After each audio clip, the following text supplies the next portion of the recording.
نحمده ونصلي ونسلم على رسوله الکریم اما بعد۔ اللہ سبحانہ و تعالی نے مسلمانوں پر نماز فرض کی ہے اور یہ سب سے محتم بالشان عبادت ہے۔ اس کو ایمان والوں کے لیے معراج قرار دیا گیا ہے، یہ دین کا ستون ہے، اور یہ اللہ سبحانہ و تعالی سے ملاقات کا ذریعہ ہے۔ سجدے میں بندہ اللہ کے بہت قریب ہو جاتا ہے، اور 5 دفعہ اللہ سبحانہ و تعالیٰ اپنے دربار میں آنے کی اجازت دیتے ہیں۔ اس کے علاوہ بغیر اجازت کے جب چاہیں آ سکتے ہیں، کچھ اوقات کے علاوہ، جبکہ نماز کی اجازت نہیں ہوتی، جیسے سورج کے طلوع ہونے، غروب ہونے اور استواء شمس کے وقت عام حالات میں آدمی اللہ سبحانہ و تعالیٰ کے حضور جب چاہے آئے۔ یہ خالق کائنات بادشاہ کی طرف سے ایک زبردست انعام ہے بندوں کے لیے، اور اس کی وجہ یہ ہے کہ اگر ہم اللہ سبحانہ و تعالیٰ سے اتنا رابطہ نہ رکھیں، کم از کم 5 دفعہ دن میں اور اضافی جتنا چاہیں نماز کی صورت میں، تو ہم شیطان اور نفس کا شکار ہو جائیں گے، دنیا پرستی کی طرف آ جائیں گے، دل ہمارا دین سے دور ہو جائے گا، آخرت جو ہمارا مقصود ہے وہ حاصل نہیں ہو پائے گا۔ تو گویا اللہ سبحانہ و تعالیٰ نے بندوں پر ایک کرم فرمایا کہ وہ غفلت سے بچ جائیں اور اللہ کی یاد میں لگے رہیں، اپنے دن بھر کے کام میں لگے بھی بیچ میں کم از کم 5 دفعہ ان کے در پہ حاضر ہو کر اپنے اس مقصد کو تازہ کر لیں، اپنی یاد دہانی ہو جائے۔ نماز میں سب سے اہم چیز تو یہی ہے کہ وہ صحیح طریقے سے ادا کی جائے، وقت پر ادا کی جائے، اور خشوع و خضوع کے ساتھ ادا کی جائے، یعنی تمام اس کے ارکان بھی صحیح طریقے سے ادا کیے جائیں، رکوع سجود کیسے کرنا ہے سنت کے مطابق، وقت پر بھی نماز ادا کی جائے، اور جو فرض ہیں ان کو ادا کیا جائے۔ 5 ہیں تو 5 اور 5 ہی ہیں، یہ نہیں کہ آج 3 کل 2، کبھی کیا کبھی نہیں کیا۔ اور اس میں جو خشوع چاہیے، یعنی یہ فکر اور احساس کہ میرا رب مجھے دیکھ رہا ہے، یہ بہت اعلیٰ درجے کی کیفیت ہے جو نماز میں حاصل ہو جاتی ہے۔ لیکن یہ خشوع آہستہ آہستہ حاصل کیا جاتا ہے، ہمیشہ ایسا نہیں ہوتا کہ خشوع رہے، کیونکہ انسان کمزور ہے، دنیا کے کاموں میں لگا ہوا ہے، کبھی ایک طرف دل لگتا ہے، کبھی دوسری طرف دماغ جاتا ہے، اور نماز میں یہ سارے خیالات آنا شروع ہو جاتے ہیں۔ وہ ایسے خیالات بھی آتے ہیں کہ جو عام حالات میں نہیں آتے، نماز ختم ہوتے وہ سب چلے جاتے ہیں، صرف نماز میں ہی گویا یہ شیطان نے ایک جال بنا ہوا ہے کہ انسان نماز میں آئے تو اس سے متعلق جتنی بیتوکی کام کی بیتوکی باتیں ہیں، یا بالکل بیکار باتیں ہیں، یا کچھ کام کی بھی ہیں، تب بھی ان سب باتوں کا ایک ملغوبہ بنا کے اس کے دماغ میں چلا جاتا ہے، وہ پورا ذہن اسی طرف چلا جاتا ہے، تو گویا توجہ ہٹ جاتی ہے، خشوع خراب ہو جاتا ہے، تو آدمی کو ایسا محسوس ہوتا ہے کہ میری نماز تو اب صحیح سے ادا ہو ہی نہیں رہی، ایسی نماز تو غالباً منہ پہ مار دی جائے۔ تو جاننا چاہیے کہ اگر نماز اللہ کے لیے صحیح نیت کے ساتھ، اور اس کے جو فرائض ہیں یعنی ارکان وغیرہ صحیح طریقے سے وضو کر کے ادا کیے جائیں، تو ایسی نماز اللہ کے ہاں قابل قبول ہے۔ اللہ کے شایان شان تو ہم کبھی بھی عبادت کر ہی نہیں سکتے،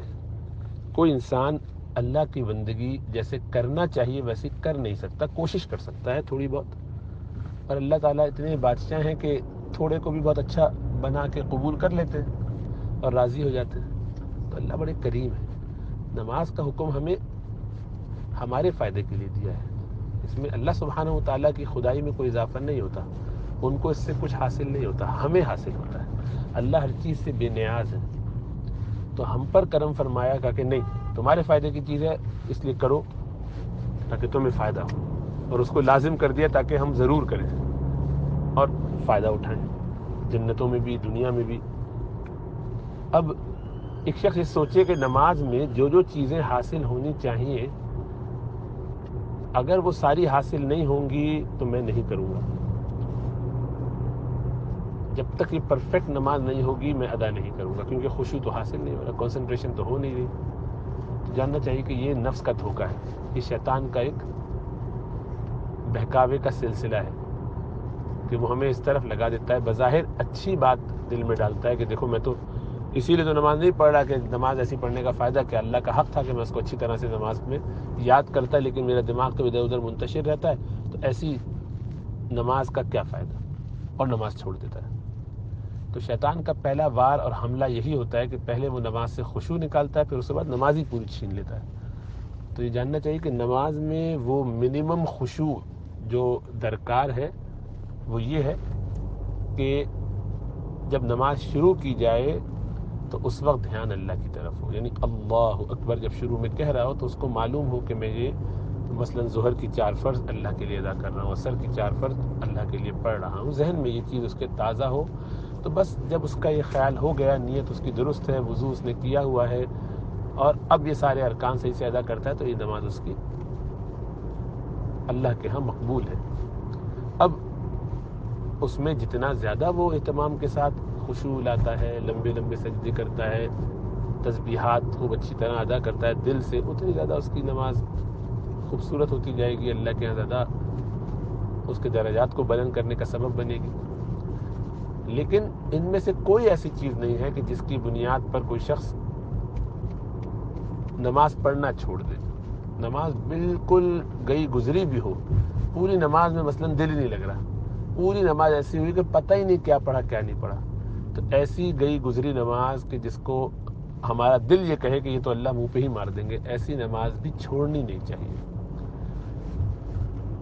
چھوڑنی اس لیے نہیں چاہیے کہ یہ اللہ کا حکم ہے کہ نماز پڑھو، اس میں دل لگنا اور خشوع ہونا یہ ہمارے آپ کے اختیار میں نہیں ہوتا۔ اکثر کبھی کبھی تو ہم جان بوجھ کے ادھر ادھر کے ذہن میں بھٹکا لیتے ہیں اپنے آپ کو، الٹے پلٹے خیالات میں لگا لیتے ہیں اپنے آپ کو، لیکن یہ اکثر بے خیالی میں ہوتا ہے۔ خشوع کی کمی اکثر بے اختیاری ہوتی ہے، اور بے اختیاری چیزوں پر سوال نہیں کیا جاتا۔ اللہ سبحانہ و تعالیٰ بہت کریم ہے،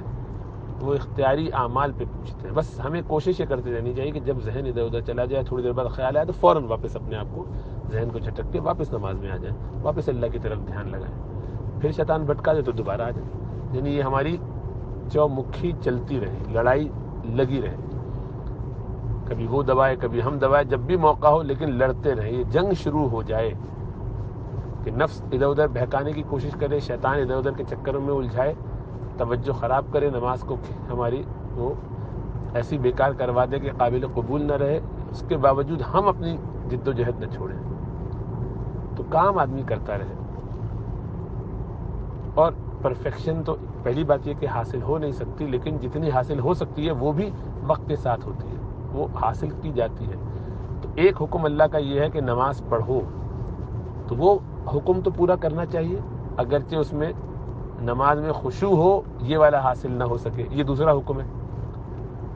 تو دونوں ہو تو نور علی نور، بہترین بات ہے۔ دونوں میں سے ایک بھی حاصل ہو سکے تو اس کو ضرور حاصل کر لینا چاہیے، یہ نہیں کہنا چاہیے کہ چونکہ دونوں حاصل نہیں ہے تو ہم چھوڑ دیں۔ اور اس کی مثال دنیا کے ہر کام میں ایسے ہی ہے۔ آپ اپنی اولاد کو اس بنیاد پر کہ وہ کہے کہ میرا آج سبق میں دل نہیں لگ رہا، مجھے پڑھنے سے چھٹی دے دیجیے،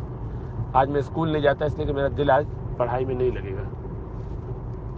کوئی کام کرنے والے کو کہا جائے کہ آپ کے یہاں ملازم ہے کہ جناب آج آپ کام نہ کریں اس لیے کہ آپ کا دل تو لگ نہیں رہا، تو آپ ایسا کیجیے گھر جائیے۔ ایسا کوئی نہیں کرتا، جب تک کہ پرفیکشن نہ ہو جائے، بھرپور طریقے سے کام نہ ہو، اس وقت تک میں نہیں کروں گا۔ تو ایسا تو کبھی بھی نہیں ہوگا، یہ تو ماسٹری حاصل کی جاتی ہے، خشوع و خضوع پیدا کیا جاتا ہے۔ اور یہ ایسا نہیں ہے کہ جب ایک دفعہ پیدا ہو جائے تو پھر اس کے بعد مستقل وہ چلتا رہے، پہلے حاصل ہو گیا تھا اب نہیں حاصل ہوتا، پہلے حاصل ہوتا تھا اب اس میں کوئی رکاوٹ آئی ہے تو اس کو دور کیا جائے گا۔ کام تو یہی کرنا ہے، اسی لیے تو ہاتھ پیر ٹوٹ گئے ہیں خدا نخواستہ تب بھی یہی کرنا ہے، ہل نہیں سکتے، بستر پہ لیٹے ہوئے تب بھی نماز پڑھنی ہے، آخری ہچکیاں لے رہا ہے اور نماز کا وقت ہے اور یاد آ جاتا ہے تو اس وقت بھی نماز پڑھنی ہے۔ نماز کا وقت جب آ جائے گا تو اس وقت سجدہ ریز ہی ہونا ہے، وہ دل چاہے یا نہ چاہے۔ یہ تو مالک کا حکم ہے کہ جھک جاؤ، یعنی گویا اللہ سبحانہ و تعالی ہمارے سامنے ہمیں حکم دے کہ چلو نماز کے لیے کھڑے ہو جاؤ، اب رکوع کرو اور اب سجدہ کرو، اور ہم کہیں کہ نہیں ہم نہیں کر رہے، اس لیے کہ ہمارا دل نہیں لگ رہا، ہم نہیں کر رہے، فائدہ نہیں کرنے کا۔ اللہ کہہ رہے ہیں حکم دے رہے نماز پڑھو، ہم کہتے ہیں نہیں ہمارا دل نہیں چاہ رہا۔ ہمارے چاہنے یا نہ چاہنے سے کچھ نہیں ہوتا، یہ کام تو ہمیں اس لیے کرنا ہے کہ میرے رب کا حکم ہے۔ پھر جب ہم وہ کرتے رہتے ہیں، اللہ دیکھتے رہتے ہیں، اللہ کو تو سب معلوم ہے، اور وہ ہمارے جذبے کو جانچتے ہیں، دیکھتے ہیں، کہتے ہیں ہاں ماشاء اللہ محنت کر رہا ہے، کوشش کر رہا ہے، تو اللہ تعالیٰ وہ خشوع بھی عطا فرما دیتے ہیں، جو ہر ایک کو حاصل نہیں ہو پاتا آسانی سے،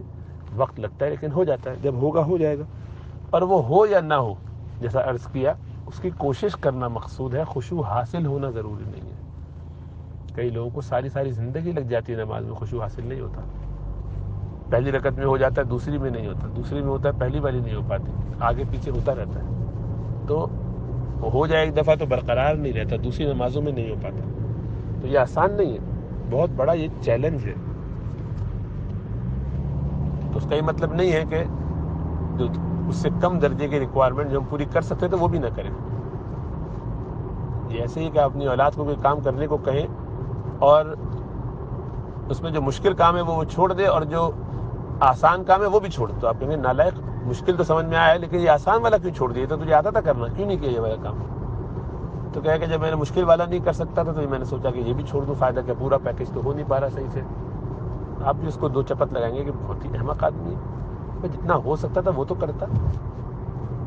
بس نماز میں اصل یہ ہے کہ اللہ کا حکم مان کے نماز پڑھنی ہے،